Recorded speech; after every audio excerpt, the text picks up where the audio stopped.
as she speaks to us today on the highly relevant and thought-provoking topic, Skill over Degree, the future hiring mindset, a subject that resonates deeply with today's evolving industry expectations. Ladies and gentlemen, please join me in extending a warm welcome to our esteemed speaker for the session, Ms. Tejaswini Madam. Thank you. इस वजह से जितने भी जब भी कभी retention मतलब जब भी कभी फायरिंग स्टार्ट होती है ना, सबसे पहले टॉप से स्टार्ट होती है. कभी भी बॉटम वाला पहले फायर नहीं किया जाता.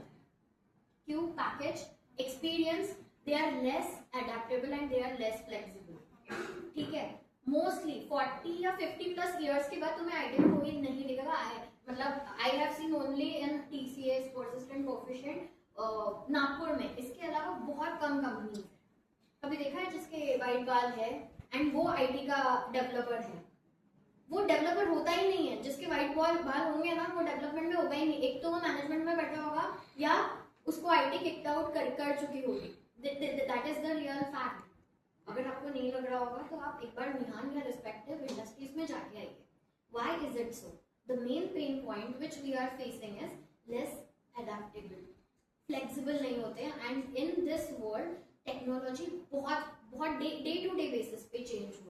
ये टर्मिनेशन के लिए है अगर हमारे पर्सपेक्टिव से समझा जाए तो. क्यों? क्योंकि this is not practically possible कि इतने लोगों का इंटरव्यू लिया जाए. तो these are termination rounds, right? What aptitude defines? Logical thinking कैसी है? ये मेजरली हम लोग इससे जजमेंट करते हैं. आपको एप्टीट्यूड में भी उसी टाइप के क्वेश्चंस आते हैं. Real time, technical skills.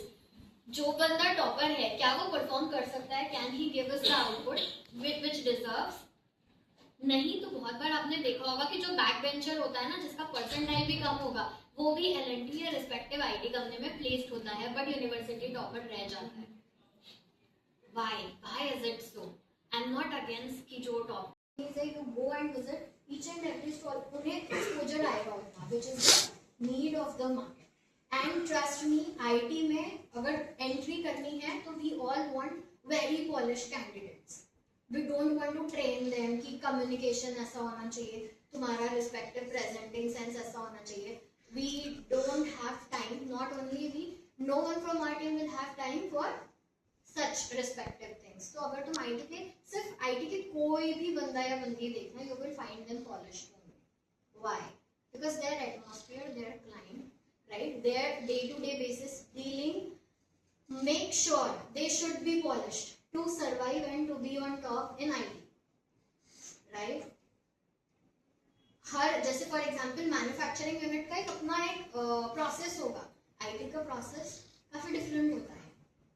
ठीक है, सो आई एक्सपेक्ट एवरीवन कि जब भी तुम जॉब के लिए अप्लाई करो, पता तो वो तुम्हें कितने वैरायटी ऑफ जॉब अवेलेबल है. बहुत बार हम लोग जब जाते हैं कंपनी में इंटरव्यू देने के लिए, आधे से ज्यादा लोग कंपनी के बारे में भी नहीं पढ़ते हैं. Which is very बहुत बार तुम ऐसे भी देखोगे, जैसे I have experience, we just have a drive in YCC, mechanical और केटीसी के बच्चे ज्यादा अच्छा परफॉर्म कर रहे हैं rather than CSC and CT. Why is it so? उनका तो कोड नहीं है.